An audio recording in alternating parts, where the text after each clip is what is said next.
Hey, I'm Chuck Lemire from Bob Corcoran Associates, and here we are again. This is one of, I think it's the 9th in our series of webinars on various different subjects that help our clients, and also at Corcoran, we're committed to helping all people in the real estate industry. You know, and the subjects are always fascinating. You're going to find today to be, at times, very granular on things that will be action items. There'll be resources that will be available to you, and a lot of it will be very theory-based so that we all have an understanding of what might be in our future. You'll hear terms like asset managers and REO, those we expect, but you'll also hear terms like the force, or potentially even questions about things that affect our entire industry or our environment just as people, the economics of what we live in, because we're all in the home ownership business one way or the other. We're realtors, and we participate in one of the most important jobs on the planet. We help people find their homes for their family. Yet we are in an industry that is ever changing and it evolves. We all know we went through different economic times. I've sold houses when interest rates were 14 or 17%.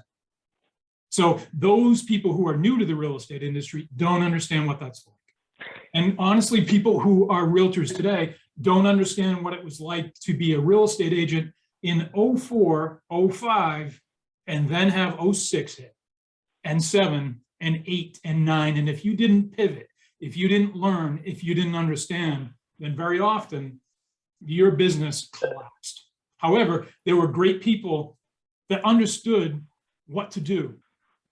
How did they understand it?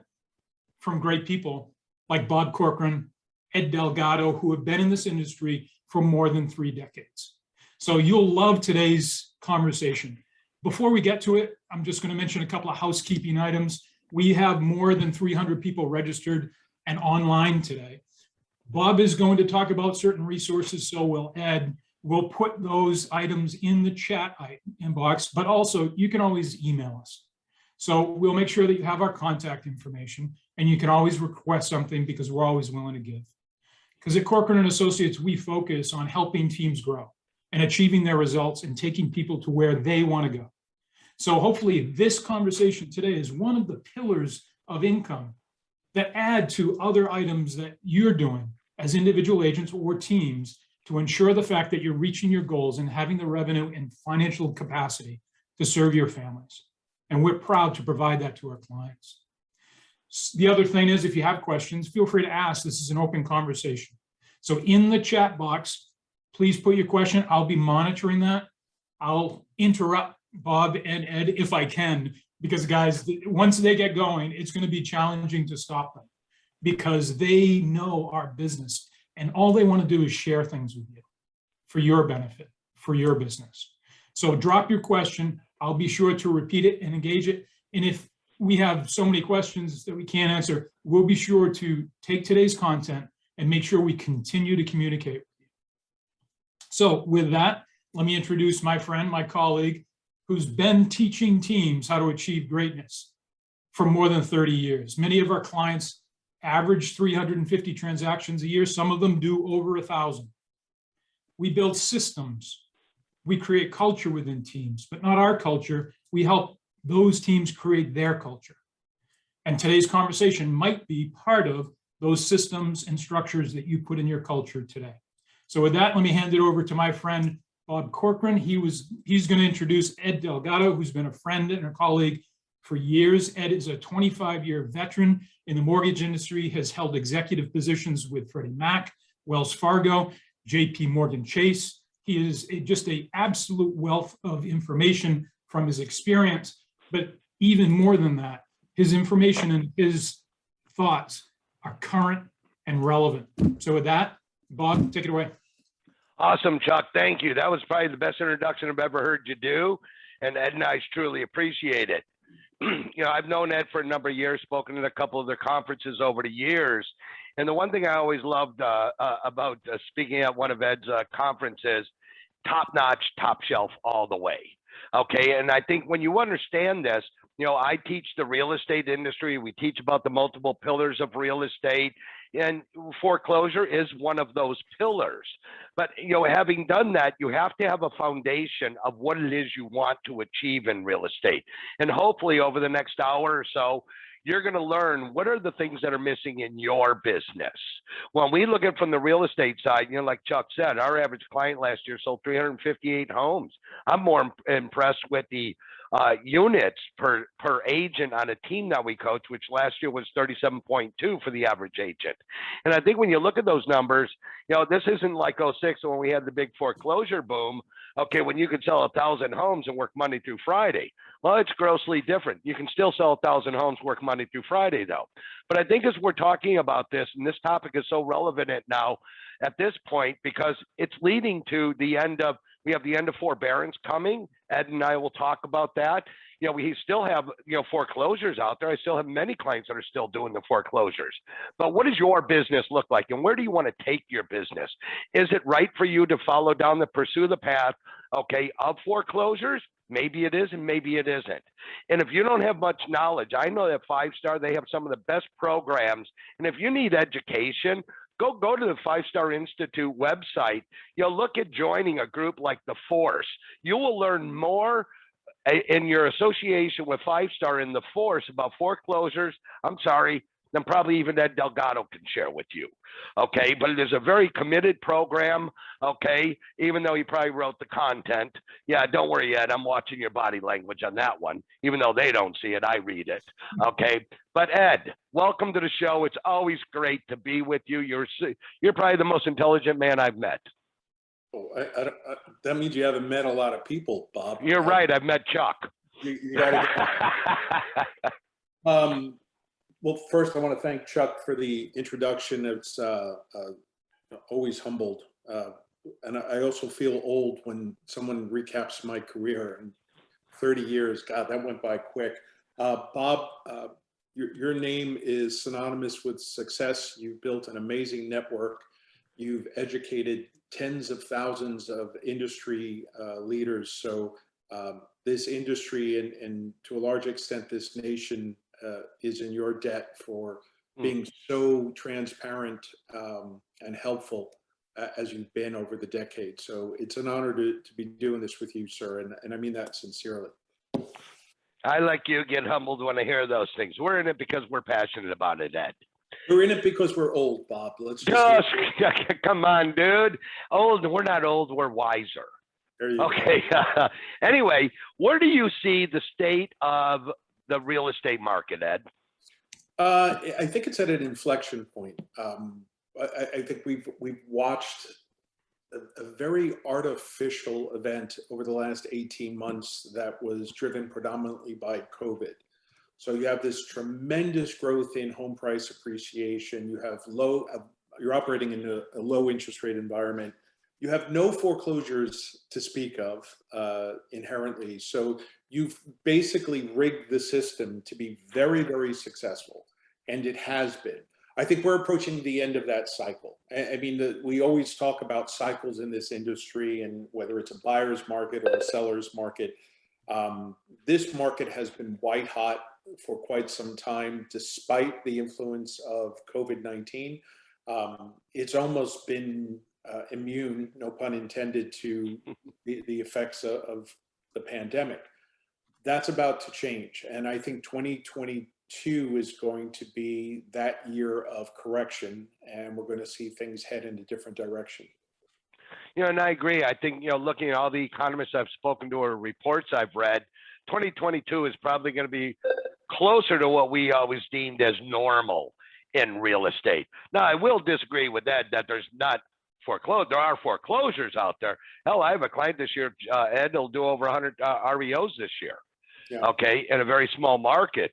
But I think when we look at the overall market, I think the thing that, what prompted folks, this webinar to happen was the end of forbearance, quote unquote forbearance, coming to an end.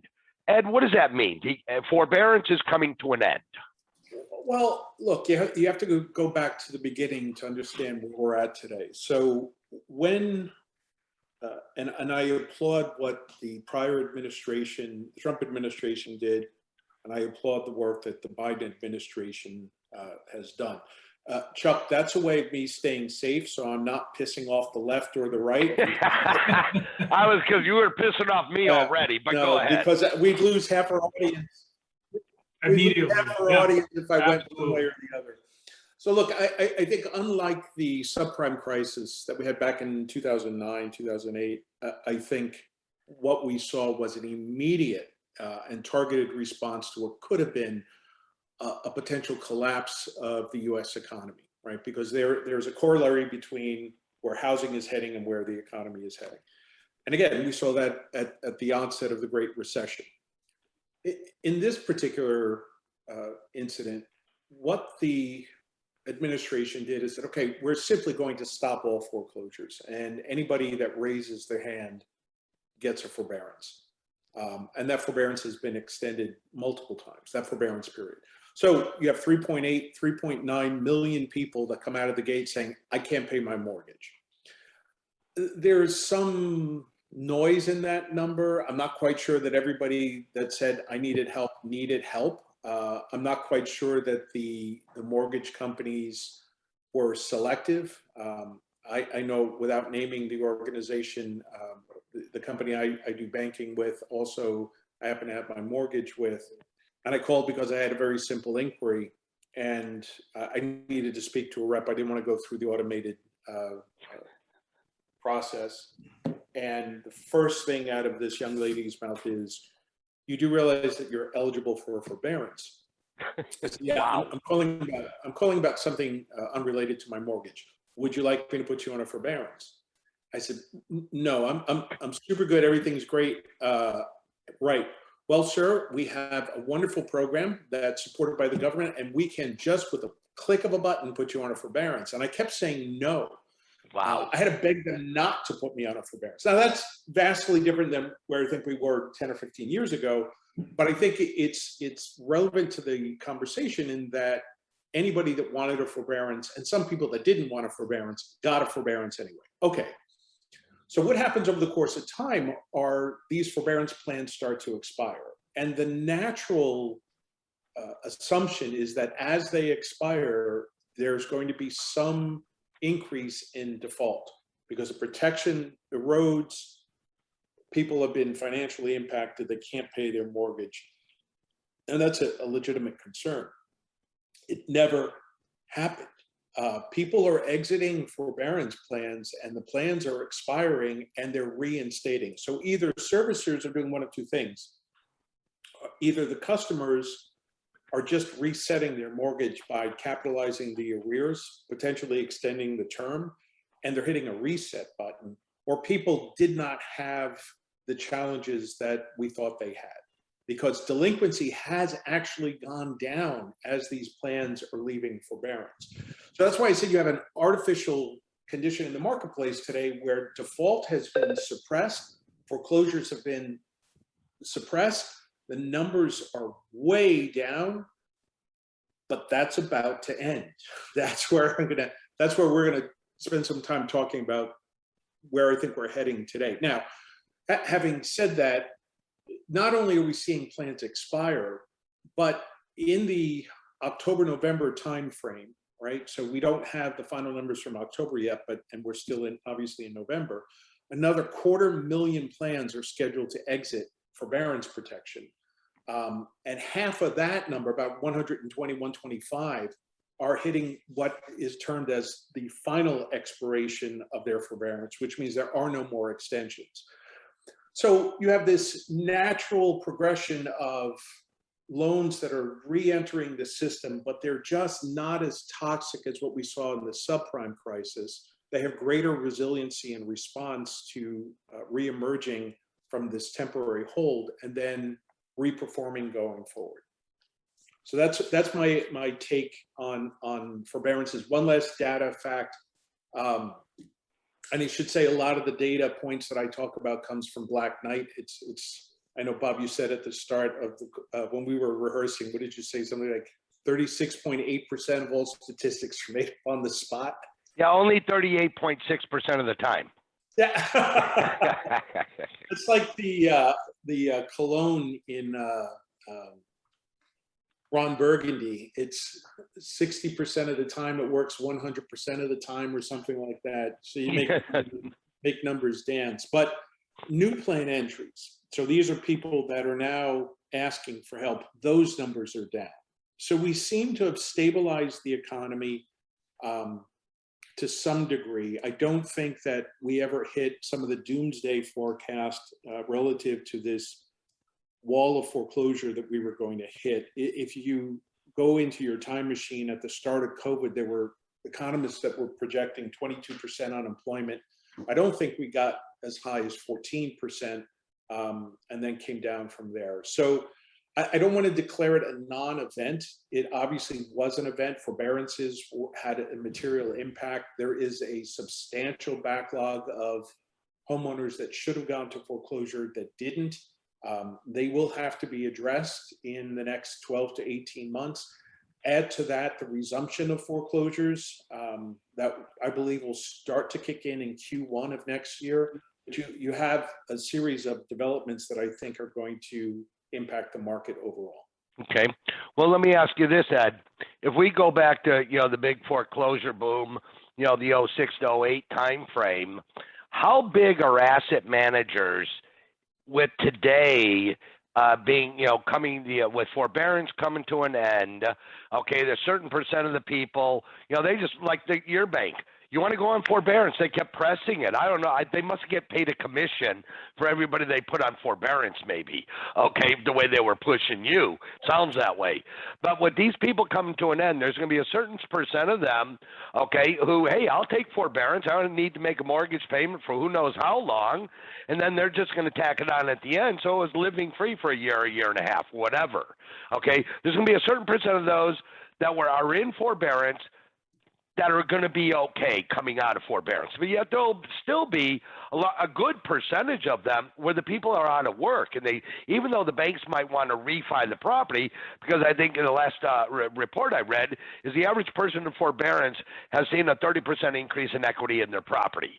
So we can refi the property, okay, but yet these people still don't have a job and they still cannot afford, okay, to make a mortgage payment, even though now they're out of forbearance. How important is the asset managers in that regard? I think you're asking two questions at once. One was direct, which is how important are asset managers, and the other one was indirect. So let's. I love how anal you get to be. I love it. Yeah. Let's get the indirect question out of the way, and it's pure theory on my part, but I think it holds. I think it holds water. Let's go back to that 3.8 million people that were in forbearance. And if we can just rely on the example that I gave of being pushed of forbearance and what we'll call it unwanted forbearance, right? As these forbearance plans expire and those numbers start to dwindle, as of November 9th, there were approximately 1 million people still under forbearance. Okay. But those people, I think, are vastly different than the 3 million people that preceded them on the calendar, right? Right. Because I think that those folks that left forbearance and were either self-cured or with some assistance from the servicer cured and reinstated, I think as those numbers get smaller, there's less and less consumer resiliency and more risk that these customers may not have the financial capability to move forward. So okay. I just don't know. I mean, this is not a question you asked, but I think, again, it's relevant. I just don't know how many of those people, how many of those households are going to wobble.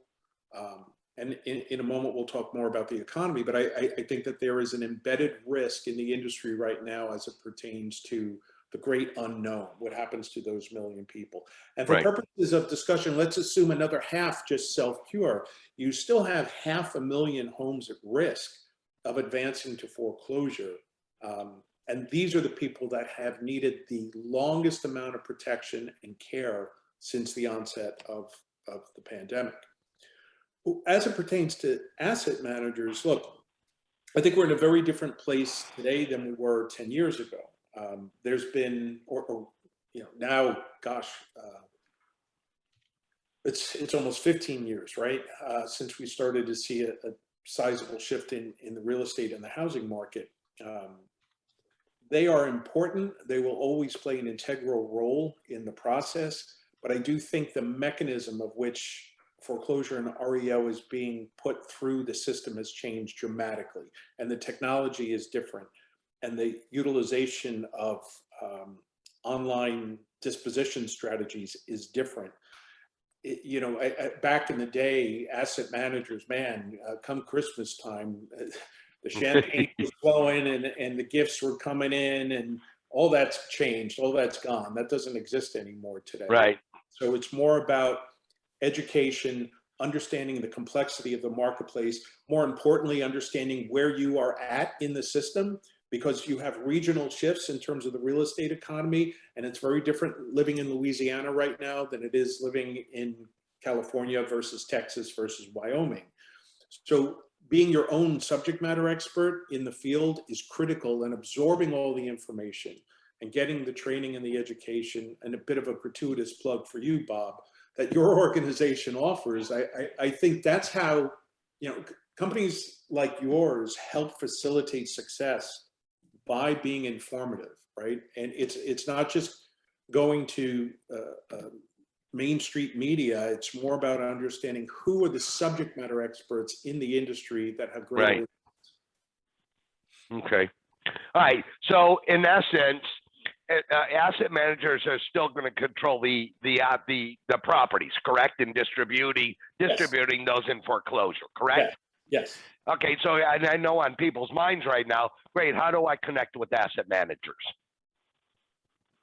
Boy, if I could charge for that answer. Yeah, no kidding. Okay, everybody just put your credit card number in the chat box, and Ed only charges $1,000 for that. The answer might be join the force, and we'll share that, because it is an industry secret, Ed. In my opinion, it is. Give a broad, generic answer. How's that? Yeah, no, I think organizations like the Force are absolutely essential in today's market, because they're doing the heavy lifting for you.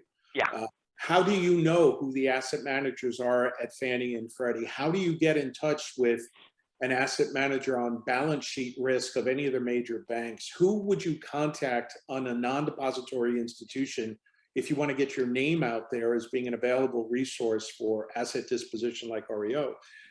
It's really hard to find out, and these guys don't advertise, right? You're not right. you're not going to just pop a query in LinkedIn and there you go. So organizations like the Force, what they do is they assemble those networking opportunities, and either through in-person events like the 5-Star Conference, or through the Force has a directory called Redbook, in which you can put your name out there. There's some exciting developments that I think 5-Star will announce next year as it pertains to Redbook that I can't discuss on this call, but getting your name out there and getting your profile and gaining the exposure that you need, and then affiliating with an organization that works for you is essential.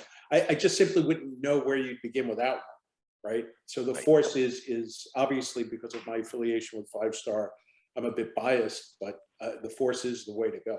Well, look at it this way. I am not biased, okay, because I'm not employed by 5-Star. And I'll tell you, folks, it's all about education. It's all about, if you want to be, and correct me, please, if I'm wrong, Ed, but folks, if you want to be, at top of mind of anybody who is distributing any type of foreclosures, and you got to be connected to the right organizations. And that's why I've always been such a big believer in the Force.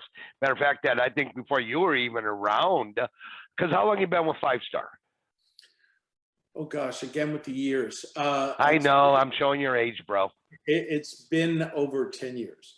Okay, because and I forget, in the previous administration, I helped develop the Force. So I don't think you knew that. Okay, and I go back a lot of years, and it's always staying up and being current with industry. Okay, and what's happening is, I remember we were putting together, the forest, I actually took video or pictures of the whiteboard that we were brainstorming all of the different organizations and how they would all interact and work together. And I come from the retail world. Ed comes from the distressed world. I love my world better because I hate that word distressed. I hate being distressed, period. But I think, if you want to be connected to asset managers, you got to go to where the asset managers look to. And I don't know of any other organization, I doubt you do either, Ed, that is like the Five Star Institute. They're so connected, in the mortgage, in the banking industry, with Washington, D.C. and the people and the contacts that you are constantly in communication with up on the Hill there, that folks, you just got to get connected to the right organization. So take a look in the forest. I strongly encourage that. But when we move on, yeah. Before we move on, we've got a follow-up question to that because, of course, we've got to get in touch with asset managers no differently than we get in touch with homeowners that raise their hand. And when we walk in for a listing presentation, we have to be competent to get the listing, right? So, Ed, question is, when we're communicating with an asset manager, if we find ourselves in that spot, what type of qualities or elements are they looking for so that we make the best presentation? Is it the structure of our team that we have a property manager, someone that's doing price opinions? What is an asset manager looking for in a great team other than someone who just raises their hand and said, yeah, I'd love those properties because who wouldn't? Right? What differentiates an agent from another agent? Yeah, Chuck, that is probably one of the best questions I've been asked all year, and I mean that sincerely. That is a great question, whoever asked that. Look, Bob said I come from the distressed world. That makes me feel sad. My background is in mortgage banking and finance. That's distressed also.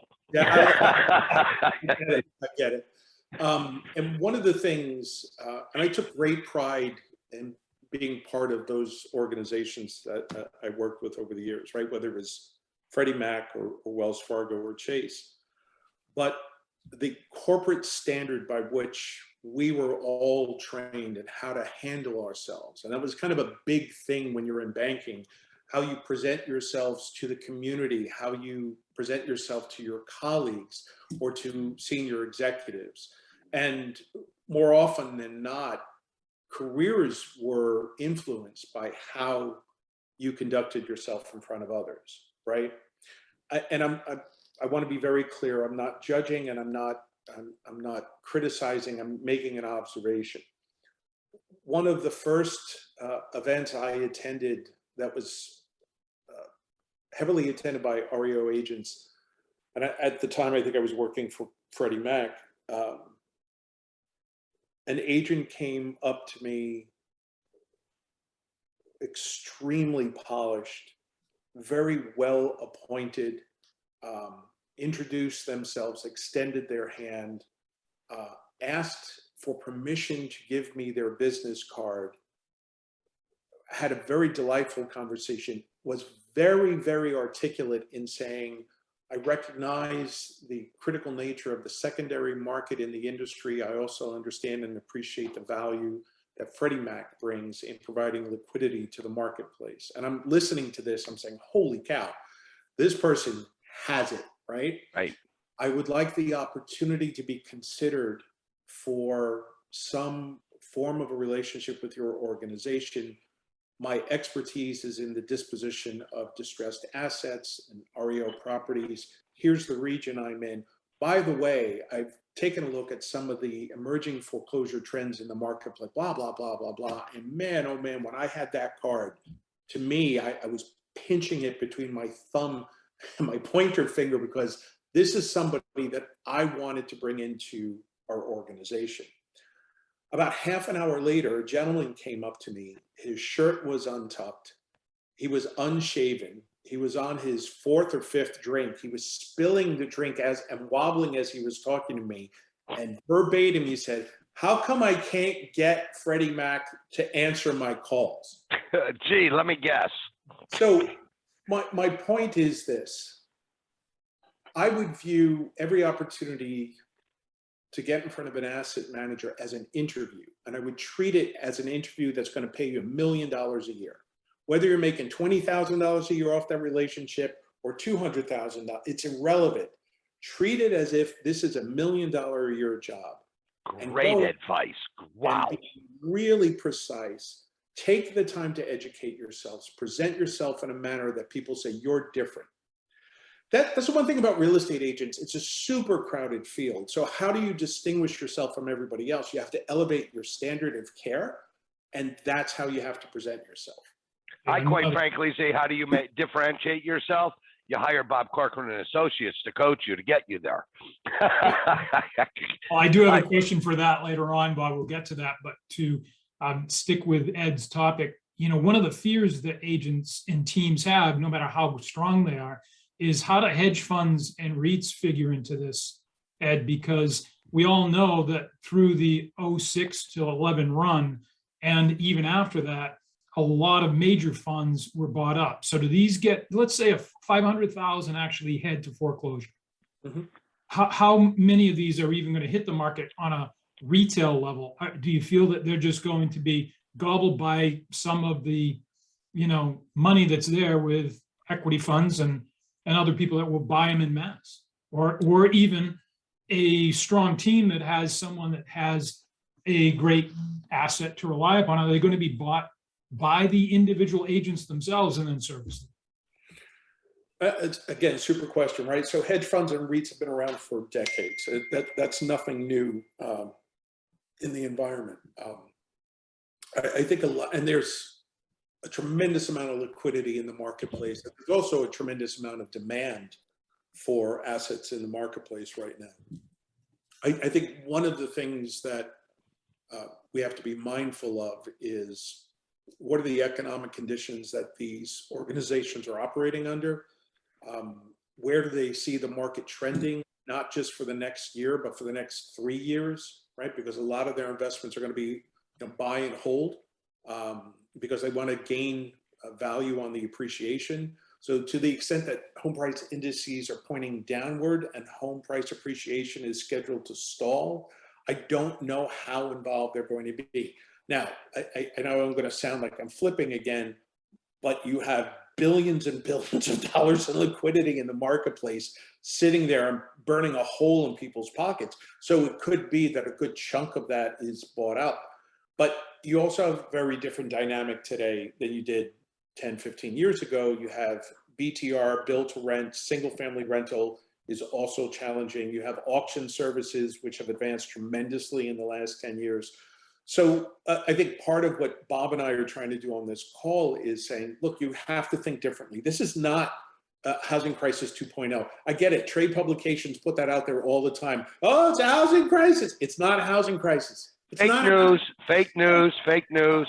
Again, I can't straddle one political party or the other, but I can tell you that factually speaking, none of the elements that existed during the subprime crisis, which was fueled by greed and a lack of underwriting standards, and all the bad actors are gone, right? AmeriQuest is out, New Century is out, Countrywide is out. They're all gone. They never survived.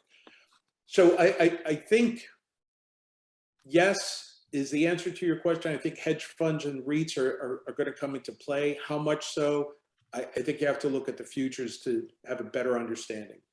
You know, Ed, that leads to my next question that somebody put in.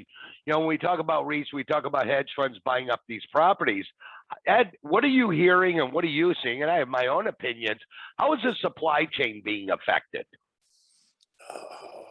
We only have 26 minutes left. And I know that's about a 3-hour conversation. My supply chain commentary is vicious and long. All right, let's park that for a second. I put it on a pause. Okay. Was, folks, we are not going to let Ed Delgado off. If he has to write a written response to that question, he will do it. All right. That's a good one because that was a. Hold on, Chuck. Ed, go ahead. I said, Chuck's going to run the clock out on me. I'm getting ready for a fourth quarter final drive. And he's like, no, we're going to ice the kicker at this point. But all right, go ahead. It's not, that's what we do because I'm from Boston. And I don't want to talk about Patriots too much, but that's another story for another time. But that last question was asked by Todd Schneider, by the way. And I should give credit, where credit is due because we've got some great questions. So we'll park that question for a little bit. I'm Because there's a lot shocked at of how many theory in that. questions we have coming in, Chuck. So There's a ton of questions. Absolutely. And we'll get back to systems because that's very often what people want to know first, which is, okay, what do I need to do today?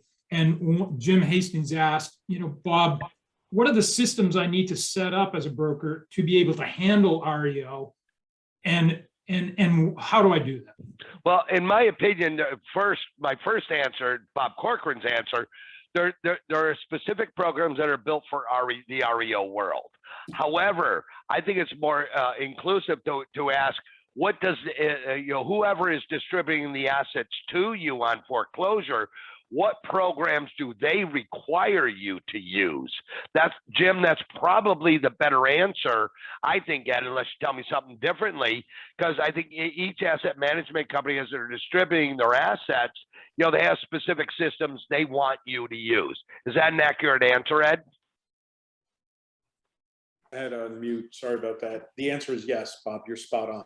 All right, so Jim, it's knowing what product the asset manager is distributing the foreclosures, and quite frankly, sorry to say, there's no one right answer to this, because if you have 10 asset management companies out there, they're going to recommend 10 different systems and platforms. Most of them are proprietary for their company, so that's what you should use, Jim. Okay, Chuck. So Ed, does the cart come before the horse? Does the broker need the systems first in order to go? And what, in your experience, has been some of those systems that some of the asset managers or REOs require? Right. So you have a whole bunch of different systems, right? US Res is out there. I think VRM has a system that they use, if I'm not mistaken. Zome is another platform that's out there. Trying to think of a couple more. It'll come to me in a moment. I think what Bob was trying to say is it's depending who you want to do business with, right? So if you want to get on the US Res network, and there's a fee for that. So the shotgun approach doesn't work, right? Well, I'm just going to join all these organizations because you'll be paying money left and right, and then it's kind of a hit and miss whether or not you're going to get the work. The best bet is to identify a particular network you want to become a part of, get the requisite training and education, sign up to the utilization of their system, and then get the referrals from that point on. Awesome. And Ed, I don't want this to be an infomercial for Five Star Institute, but folks, join the force. I mean, I think you're going to get a ton of your questions answered, more directly. When I'm speaking the general real estate industry, and I think it's grossly important for all the folks listening on today's call. You got to have multiple pillars of income in your real estate business. Multiple pillars. I'm talking about, you can have residential real estate is one pillar, distressed is another pillar. I have some clients that have regular, they have distressed, they have a luxury division, and then there's the multiple pillars outside, whether it's a pillar of mortgage or title, whatever it may be. So I think when you're looking at your multiple pillars, your business and I preached this in the foreclosure days, Ed, and people thought I was whacked. Especially there were a lot of agents that were purely REO agents. And my philosophy was those people could never be sustainable, in a retail market. I remember a top REO guy out of California. He was doing about 900 properties, right? And I go out to his house, we're doing training, and I go out there and it was foreclosure was coming to an end. And I told him, I said, Ron, you need to learn how to do retail. And I was there at Halloween. I said, what do your kids normally do for Halloween? He goes, well, my wife takes them around the neighborhood with the other neighbors. I said, this year, you and I are going to do it. I'm going to teach you how to be a retail agent. We go out there at the end of trick-or-treating with his kids for an hour and a half. I'm quitting effing business if I can't do REO. I can't talk to people. And so there's different personality traits of people, but it is so grossly important to have multiple pillars. If you put all your eggs in the REO business, in my opinion, you have a short-lived career. Create the multiple pillars, but have somebody, my most successful agents that I personally coach right now, they actually have a person that designated to run the REO division. It's not for everybody, but they have a separate team member that runs that division. That is the best setup. in my opinion. Okay, but folks, please understand one thing. You must have multiple pillars and have them clearly defined if you want to be in this for the long run. And I can't stress that enough, folks. Go ahead, Ed.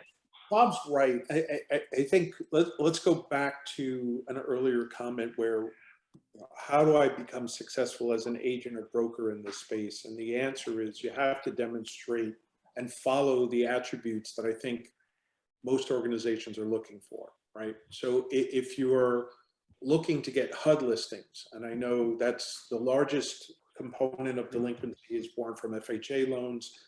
Well, if you come in and say, well, I've sold one property in the last 5 years, but I'm super interested in, you're probably not going to get a relationship directly with HUD or an organization that's representing HUD, because they're looking for diversification in experience that includes loss mitigation.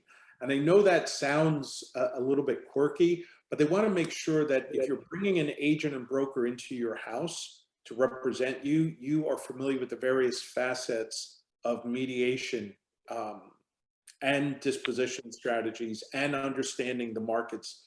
So that's an important aspect I think you need to consider. Okay.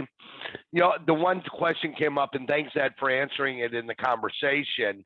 The question, Michael M., you know, that the force required you to have at least 100 REO transactions under your belt in order to join them. And Ed responded, he'll look to get that waived. Where's your commitment on getting that waived, Ed? Not to put you on the spot or anything. Yeah, first off, I think it's a super question. I have to discuss it with the folks at 5 Star, make sure that everybody's okay with it. I can't see why you wouldn't waive it for a period of time, because there simply hasn't been any volume. So I don't know how anybody could be. I know, Bob, you're different. You're getting foreclosures and REO, but I think most people are struggling in that space. So I think it's a very, very good possibility we'll get that waived. Yeah, some type of moratorium for the next 6 months. Yeah, we can get that waived. But folks, I think it's grossly important. If you do not have the experience in dealing with the asset management companies, you know, or the foreclosure market, that you get educated before you jump in. Otherwise, you will fail miserably. And trust me, my experience, and I don't know if it's different today, Ed, but if you were a bad agent, okay, doing foreclosures, the asset managers is a close knitted group, and they share that intel. Don't do business with Bob. He is a horrible agent. Now, they will never put that publicly, but I've actually seen it. Okay, so folks, please educate yourself. And this is not a get-rich-quick scheme here. You know, you are the CEO of a corporation. Are you acting like the CEO of your corporation? Are you getting educated in the different pillars of income you need to do? Whether it's distress, whether it's retail, whether it's luxury. Well, who cares what it is? You got to get educated before you can jump in feet first. Otherwise, you will fail miserably. Okay. Chuck, you got another question, I see. Yeah, here we go. Here we go, Ed. You ready? So, oh God, here we go. What many people don't realize is during the Reagan administration, right? Reagan, oh my God. Ed, were you even, hold on, Chuck. Chuck, Ed, were you even alive during the Reagan? I wasn't born until 1990. I thought so. You just looked old for your age. Yeah, yeah. But what Reagan did for tax law changes for capital gains and investments totally changed our industry. It was just a tax law change, but that impacted the real estate industry. We do know that through the dot-com growth and crash, that during that economic period, there was change to our overall economics. So we all know lately lumber prices have skyrocketed, right? Builders can't get product. We hear these stories all the time. And certainly that affects some of our transactions because costs go up for building. We understand somewhat supply and demand, but we all know that there's stuff going on that we don't know what the impact is going to have. My son lives in San Francisco, and when I recently flew in, I couldn't even imagine the amount of tankers that were sitting out in the bay. And if you saw the 60 Minutes program this past Sunday on supply chain, and the fact that there's products sitting underneath canisters that they can't even get to because they can't get it on rail or truck. We're dealing with labor shortage. We're dealing with inflation. We feel that when we walk into Stop and Shop or Publix or Wegmans because our bill just went up for common food. What's going on economically that could potentially affect not just the real estate industry, but as an example, I mentioned before we got on, one of my family members owns a GMC truck dealership, and they generally carry 200 trucks on the tar at any one point in time, and right now there's 6 of them. So lithium is scarce. They can't get chips. They can't build the trucks. What's going to happen economically with all of those elements that could potentially, or how should we be aware of it? How should we prepare for that? Or is there no preparation for that? Just like in 06, no one could have been prepared for what occurred between that time period of 06 and 11. Yikes. You got 5 minutes, Ed. Thanks, Chuck. No, you got 10. I gave you an extra 5. Yeah. Look, let's talk about 2 things. Let's talk about the labor market and what we're seeing there, and then we'll talk about supply chain as well. I think it's been overused to classify a labor shortage. There is no labor shortage in the United States of America. There is a lack of labor willingness. A big difference. There are plenty of jobs. People don't want to work. You had in September, and I've fact-checked this countless times, 3% of the total workforce in the United States quit their job in September. That translates to 4.4 million people just said, I don't want to work anymore. So I'm not quite sure what's driving that. Again, it's really difficult to get very clear, precise, accurate data when it's so much opinion is circulating. But to know that by their choice, 3% of the US workforce left the job, that is scary as all hell, because that just increases some of the market tensions we're witnessing, right? So we take that information, and then we know that there's been a 43% increase in shipping cost at the same time that inflation has hit a 30-year high. 30-year high watermark. The consumer price index jumped by 6.2% from a year ago. Again, the highest that we've seen since December of 1990. So why is this all important? Well, you have core inflation is stripping out food and energy, where prices have increased almost 5%. That's the fastest price increase in energy costs since 1991. Oh. Now I'm starting to see very different clouds on the horizon, where we started this presentation by saying, hey, we're going to have a problem with forbearances that never came about. I think we're heading into a very, very different territory right now. I think the supply chain issues simply haven't presented themselves just yet. There are going to be continued shortages. I'm a Costco freak. I love going to Costco. I'm still surprised when I see things that are missing off the shelves. The supermarkets are going through the same thing. Everything you normally go on Black Friday and go to your retail stores to buy goods, there's going to be another shortage there. This is just the tip of the iceberg. This shortage is going to run well into Q1 of next year, and the administration hasn't come out and said, look, we have a plan to address this. Chuck, you mentioned the 60 Minutes interview. Those drone shots of those cargo units just sitting on the dock, stockpiling one after containers, just piled on top of containers, and then 80 to 90 vessels sitting in the shipyard waiting to get into port. Wow. You don't have the truckers. The truckers are blaming the shipping companies. The shipping companies saying, hey, we can't get enough workers to drive the trucks. And then the cost of those containers has skyrocketed. It used to cost around, I want to say $2,800, $200 to move a container. It's now $28,000 to move a container. Well, here, hold on, Ed. You know what? We just remodeled our house, and our flooring, it came from Italy. And so the flooring contractor said, well, let's see if we have it in our warehouse. Because the difference is, Bob, okay, before COVID, it cost $2,000 to rent the container.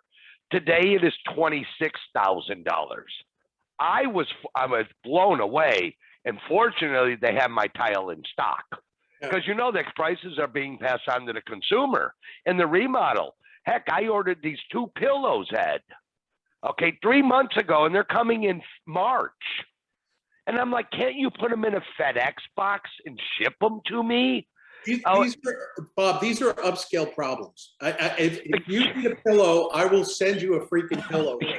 Well, no, it's got to be my wife's pillow. Okay, it's not my pillow, Ed. Sorry, it's my wife. I'll blame Brenda. She's a glorious woman, and I'll do anything she wants. That sounds like a new product. My wife's pillow. I like it. Ooh, let's market it. Trademark, folks. That, by the way, my wife's pillow is trademarked by Ed Delgado and Bob Corcoran. There you go. Chuck, one other thing. I think we saw wages go up a little bit. All of that wage gain was wiped out by these increases in shelter, energy, and vehicle costs. Agreed. Right? So what I'm worried about heading into next year is the forbearance protections are going to expire. You're going to have the resumption of the foreclosure pipeline. You have a backline in foreclosures. Interest rates will increase. Pricing will cool.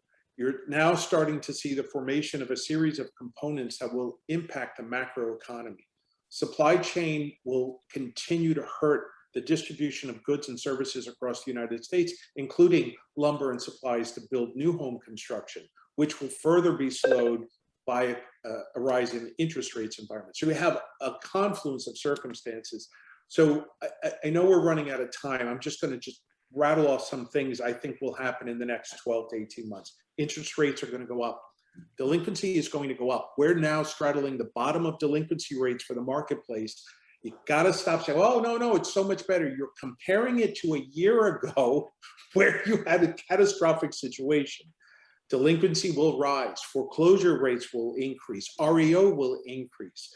There is a component, not to get too technical, called loss mitigation immunity. And what I mean by that is the industry's standard response to somebody that can't pay their mortgage that wasn't supported by a forbearance is, well, we'll lower the interest rate. And that's the modification. You can't do that if people are sitting at 3.25% interest rates and say, well, I'm going to create some discretionary household income by dropping your rate to what, -2? It's not there. So all of this combined means the housing market's going to cool. Home values are going to be impacted. Home price appreciation is going to slow, stop, and in some markets actually decline. Agreed. And I beg everybody to keep an eye on inflation. If you have to be over the age of 50 to understand what inflationary condition means to an economy. And I see the videos, people in California paying $5 for a gallon for gasoline. I think it's going to get worse as we head into the winter months. So that's kind of my future outlook on the market. Not very sunny, which is why Bob points out that I always wear black. Well, I think to your point though, I think when we look at supply chain, it's not just affecting the housing market, it's affecting our lives in general, whether it's a supply chain on gasoline or my damn pillows. Okay. Just ordering furniture. Our bedroom suite we ordered 4 months ago, and it'll be here in March. It's all supply chain. And so I think as we look at, people buy, why did Zillow get out of flipping and iBuying? They couldn't find the contractors, plus their estimates on construction costs were way underestimated, and people are realizing they just can't do this at a big scale anymore. Right. And supply chain is going to be with us from every economist I've talked to or report I've read through next year. Yeah. I don't see that changing. Now, hopefully. I believe that. All right, and hopefully 2023, we might get to it, maybe what is closely deemed as a normal year. You brought up a couple of times, Ed, COVID. The one thing that COVID taught us is I don't need a lot of brick and mortar office space either. Okay. And a lot of companies, I have one team down in Dallas, Texas. You know, he sells about, last year he sold 1,743 homes. Okay. And he went from 5,200 square feet down to 2,500 square feet and added 20 agents to his team. All right. And we're ahead of pace this year over last year with less space. So people are thinking differently. Okay. And COVID taught us that. I've always been a believer in virtual. Well, not always. Michael Russer, okay, Mr. Internet, changed my viewpoint on virtual people because I was kind of a see, touch, feel people until Michael said, well, Bob, don't you run a virtual company? I go, oh, wait, yeah, I do. Okay. And that's when I fully embrace virtuals. To me, I'm outsourcing everything, but you cannot outsource the relationship between you as a real estate agent and that of an asset manager. An asset manager does not want to talk to an assistant. Is that true, Ed? Yeah, you're spot on. Again, Bob, you want to have that direct link to that resource, and you don't want to be funneled through a series of associates, right? You have to be direct. Look, because they'll cut you off. The asset manager won't talk to you if you're going to put a middleman in the place, in my opinion. It's not an opinion, it's a fact, Bob. It's just nobody wants to work like that. Look, I'll bring it close to home. I was on a flight last week from Washington back to my residence and was delayed, and people were tired, grumpy. It was a 2.5-hour delay. And I made the classic mistake of checking my luggage. And you're tired, it's 11:30 at night, you want to go home. And we're waiting by the carousel. And finally, somebody that works for the airline came out and said, folks, it's a 2-hour wait because we simply don't have any available baggage handlers. Wow. It's a 2-hour wait. So this is the new world that we're operating in. And this is not something that should be taken lightly. When you can't find sufficient labor and supplies are short, you're looking about the manifestation of a real serious economic condition next year that will ultimately impact the housing market. And I believe that because jobs will continue to be influenced. So it's a tough view for next year. I don't think the Biden administration can do any more than what it's already done. I don't think you're going to see another, well, let's just extend forbearances again, because there's liquidity concerns in the marketplace when you do that. But overall, I think this is going to be an interesting and bumpy ride in 22. And how do we get out of it? We got 3 minutes left here. Okay. Well, here's what I'd offer, gentlemen. You know, there's been a lot of information from a historic perspective of over 3 decades, because we've all been in that long and we can study prior to that. We've all learned that when the going gets tough, the tough get going. And some of the greatest teams in the nation have tripled their business when it's been the toughest. One interesting stat for our webinar, I've been on plenty of webinars, as we all have. Do you know that we've only had 3 people drop out during the course of our 3? What does that tell you? That's amazing, Ed. That tells you amazing. They're hungry. To people that will do what you said, Bob, which is treat this as an additional pillar of their income in order to smooth out how they gain revenue. And they'll build systems within their team to take advantage of the opportunity, because any change is an opportunity. So in our final minute or so, Bob, I'll end with you, but Ed, any final closing comments for all those people that are here that are going to make this work through some of the things that we've mentioned today? Yeah, I would stress once again, thank you again, Bob and Chuck. It's been an absolute delight to work with you on this project, and hopefully we can do more down the road. Look, you have to diversify, you have to distinguish, and you have to be determined. The 3 Ds, right? Diversifying your business so that you can find counter-cyclical footing. That's essential. I forgot my 3 Ds. I know one is diversify. Chuck, I'm going so fast. I would go with diversify, delegate. Bob, you got the last one? And I said be determined, right? That was the other. Determined was mine. That was my answer, not yours, Ed. Yeah. So look, on being determined, I think I said distinguish yourself from others or something to that effect, but you have to be able to elevate your brand. And I think that's a term that's often Wow. overused, but look, you have to elevate your brand so that it stands out among all others. There are millions of cars on this planet and they're all over, like go to any busy highway during rush hour, but everybody will stop and stare at a bright canary yellow Lamborghini.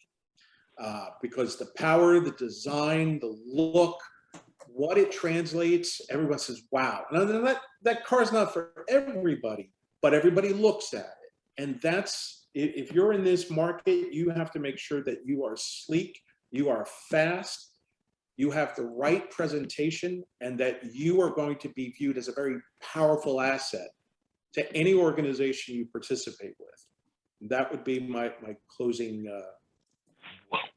And Ed, that right there was a mouthful. I've been so busy, I think I've taken 2 pages of notes just from you.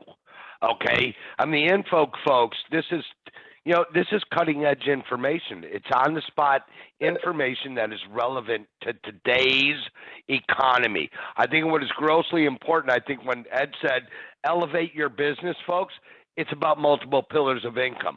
Don't put all your eggs in one basket. It's not bad to have all your eggs in the retail basket, but if you're looking to grow a big, massive team, then look at diversification and elevating your business by having the multiple pillars. Okay, that is grossly important. And I think when we look at when you look at other sources of income, okay, whether it's doing a mortgage affiliation or a title affiliation, or damn, you want to even go buy and build a, storage unit. As Warren Buffett said, invest in what you know best. Folks, you know real estate best. Stay within the real estate sector, okay? If you want to really get your energy and you want to get more foreclosures, do something like joining the force, okay, which will help educate you more on the foreclosure market. Not just that, not just for today and the end of forbearance, but foreclosures are going to be with us forever. I have one client, he was very big, even back to 06 in the foreclosure market.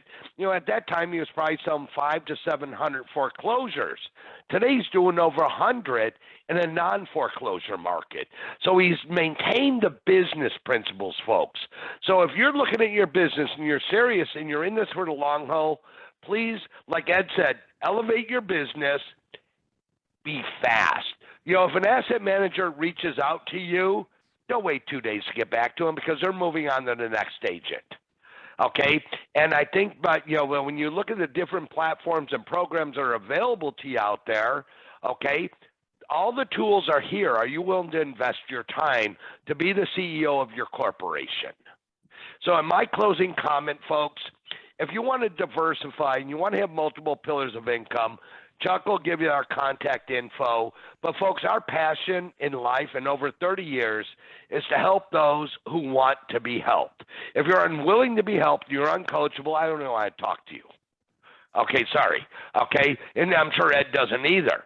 Because we're about the people that are committed. We're about the people who want to have a great work-life balance because that's our culture. Great work. I have one client, 60 homes, a short story, 60 homes a year, working 8 days a week, working 25 hours a day, no vacation in 12 years. Fast forward after coaching with us, Chuck, 8 years, I think it was, he's selling now over 900 homes. He takes 12 weeks of vacation and works 10 hours a week. So it's not about being a workaholic. It's about family, work-life balance. And I know Ed subscribes to that as well, and that's why I love Ed Delgado. Him and I don't do a lot together year in, year out, but I always love having webinars with Ed because he brings a different venue that outside of the regular real estate industry. And to the hundreds of people watching today, Ed, we truly appreciate your insights to this industry. You're an icon in the foreclosure and the banking industry, and people need to reach out to you more to disrupt your family work-life balance. Thank you, Bob. Thank you. Gentlemen, My thank you pleasure. very much. It's been a real pleasure for all of you who participated. We'll answer some of your questions offline, but gentlemen, thank you. It's really been a great value. I got to tell everybody, this is by far, and I've been doing this 30 years, Ed, and I don't placate anybody, best webinar I ever did.